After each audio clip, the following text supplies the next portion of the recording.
Kayo po ba mga bossing ko ay lubog sa mga pagkakautang? Meron po ako i-share po sa inyo po mga bossing. Subukan nyo po ito. Basta parang kapag ikay kinabog at parang teka muna, magawa muna ito. Asya ay lumarga na po kayo. Pero kung walang dating sa inyo, huwag nyo na lang po itong papansinin mga bossing. Ngayon po mga bossing, masasabi ko lamang at paulit-ulit natin sinasabi mga bossing ko sa video kung gaano karami ang pangarap ay ganun din po ang dami ng pagkayod. Kung nais nyo na magkaroon ng mansyon na bahay, mansyon din ang pagkayod.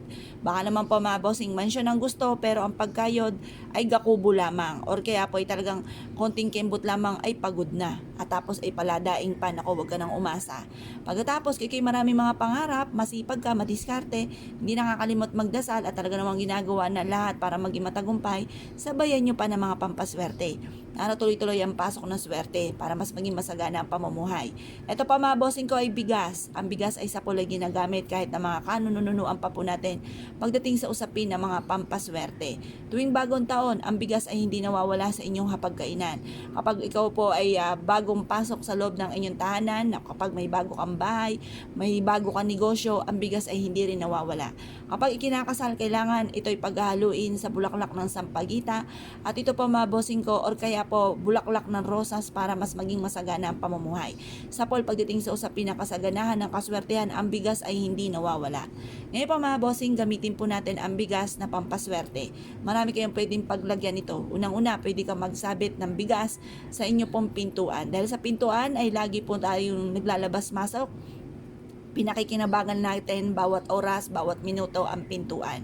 Ganun din pa mga bossing ko, mainam na maglagay ka ng bigas sa inyong lagayan ng kaperahan, sa lagayan ng kaha, kung kayo may negosyo or taguan ng inyong pong pera, ang bigas ay magdudulot ng kasaganahan para magkaroon ka ng maraming ipon. Upang kayo po ay laging masagana ang pamumuhay, ang bigas ay huwag mawawala sa inyong hapagkainan. Ngayon pa mga bossing, ito po isa sa mga subok na napakaswerte. Magsiksik ka rin ng ganito, 3 butil or 5 na butil sa inyo pong pitaka or sa inyo pong bag at magdudulot ito ng kasaganahan. Mag-wish na mula sa inyong pong puso. Sabihin ang lahat ng nais po ninyo. Magkaroon ako ng maraming pera. Magkaroon ako ng mga bagay na matagal ko nang pinapangarap. Yumaman ako at maging matagumpay sa aking negosyo. Sundan ako ng kaswertehan, ako at ang aking buong pamilya. Yumaman at maging matagumpay. Mag-wish na kayo ng todo-todo. Walang masama po dyan. Walang maniningil sa inyo. Pagtapos yung pong mag-wish, libre po ang mangarap mga bossing.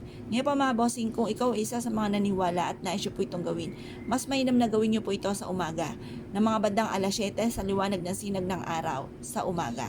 Ngayon pa mga bossing, mag-wish ka na walang gamit na sana, direct to the point, at maging positibo sa buhay. Lagi nyo sasabihin ang lahat ng nais ninyo. Huwag nyo na lang itong iparinig sa iba, huwag nyo na lang ikwento sa iba, upang sa ganoon mabilis yung ma-achieve ang mga pinapangarap kasi wasa may nakakaalam, nauudlot mga bossing.